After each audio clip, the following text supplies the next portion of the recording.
गैसों का आचरण पार्ट 1 क्लास 10 के लिए ये वीडियो बनाया गया है। सबसे पहले पढ़ लेते हैं पदार्थ की अवस्थाओं के बारे में। जैसा हम लोग पहले ही जानते हैं कि पदार्थ 3 अवस्थाओं में पाया जाता है, सॉलिड, लिक्विड, गैस, मतलब ठोस, द्रव और गैस। आज हम लोग गैसों के बारे में पढ़ रहे हैं।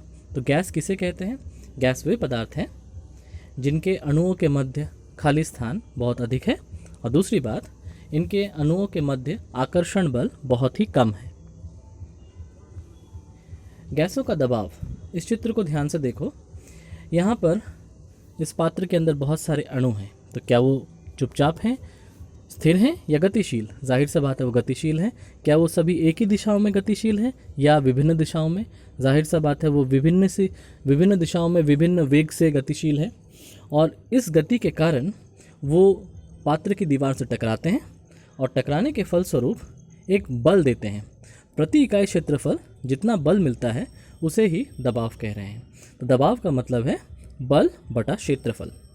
SI यूनिट न्यूटन प्रति मीटर स्क्वायर। न्यूटन इकाई हो गई बल की, और क्षेत्रफल की इकाई मीटर स्क्वायर, तो न्यूटन प्रति मीटर स्क्वायर मतलब पास्कल। ठीक उसी तरह से CGS यूनिट है डाइन प्रति सेंटीमीटर स्क्वायर। अब बात करते हैं बॉयल के नियम की। गैस के कुछ विशेष नियम हैं। इनमें सबसे पहला नियम है बॉयल का नियम। चित्र को ध्यान से देखो। दो गैस एक ही समान परिमाण है, दोनों एक ही गैस है। एक क्षेत्र में प्रेशर कम दिया गया है, दूसरे क्षेत्र में प्रेशर ज़्यादा दिया गया है। तो जब ज़्यादा प्रेशर है तो आयतन कम है, जब कम प्रेशर है तो आयतन ज़्यादा है। तो हम लोग कह सकते हैं कि आयतन और दबाव एक दूसरे के विलोमानुपाती है। विलोमानुपाती कहने का मतलब ये हुआ कि अगर एक बढ़ेगा तो दूसरा उसी अनुपात में घटेगा। तो अगर दो चीज़ें विलोमानुपाती होती हैं तो उनका गुणनफल हमेशा एक स्थिर नंबर आता है, स्थिरांक आता है, कांस्टेंट कह सकते हैं। इसीलिए यहाँ लिखा हुआ है PV बराबर कांस्टेंट। अगर दो अलग अलग परिस्थिति है किसी एक विशिष्ट गैस के लिए, मतलब किसी एक गैस का पहले दबाव था P1 और आयतन था V1, बाद में अगर दबाव या आयतन में से कोई भी बदला जाए तो भी उन दोनों का गुणनफल उतना ही रहेगा, मतलब P1 V1 बराबर P2 V2। प्रेशर और वॉल्यूम को गुणा करके हमेशा एक ही रहेगा। यहाँ पे शर्त ये है कि तापमान स्थिर रहना चाहिए। तो बॉयल का नियम को हम कैसे परिभाषित करेंगे? स्थिर तापमान पर किसी निश्चित मात्रा वाली गैस का दबाव एवं आयतन एक दूसरे के विलोमानुपाती होता है। इसको समझने के लिए हम लोग कुछ ग्राफ देख लेते हैं। सबसे पहला प्रेशर और वॉल्यूम का। देखो इस ग्राफ में अगर वॉल्यूम बढ़ रहा है तो प्रेशर घट रहा है। दूसरा देखो, अब यहाँ पर एक्सेस बदल दिए गए हैं। एक्स एक्सिस में प्रेशर है, वाई एक्सिस में वॉल्यूम। वही स्थिति होगी फिर से कि प्रेशर बढ़ेगा तो वॉल्यूम घटेगा। तीसरा ग्राफ, अगर प्रेशर के साथ 1/v का ग्राफ करें तो वो स्ट्रेट लाइन आएगा, उल्टा करेंगे तो भी स्ट्रेट लाइन आएगा।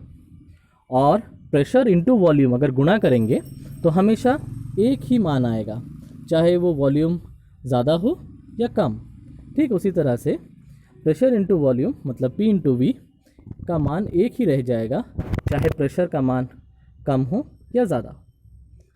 अब इसको समझने के लिए एक प्रॉब्लम सम देख लेते हैं। मान लेते हैं कि एक बलून है, किसी निर्दिष्ट तापमान पर किसी गुब्बारे में 1.2 लीटर वायु 90 सेंटीमीटर पारा दबाव पर है।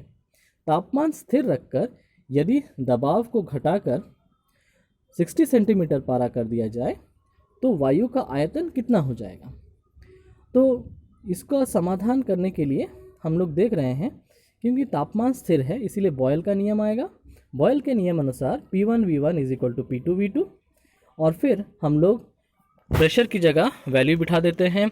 सबसे पहले 90 सेंटीमीटर, V1 की जगह 1.2 लीटर, P2 की जगह 60 सेंटीमीटर, V2 की जगह V2 ही रहा, और समाधान करके V2 का मान निकाल सकते हैं। V2 बराबर 1.8 लीटर आया। तो यहाँ पर अगर ये पहले 1.2 लीटर का बैलून था तो बाद में 1.8 लीटर का हो जाएगा 60 सेंटीमीटर दबाव पर।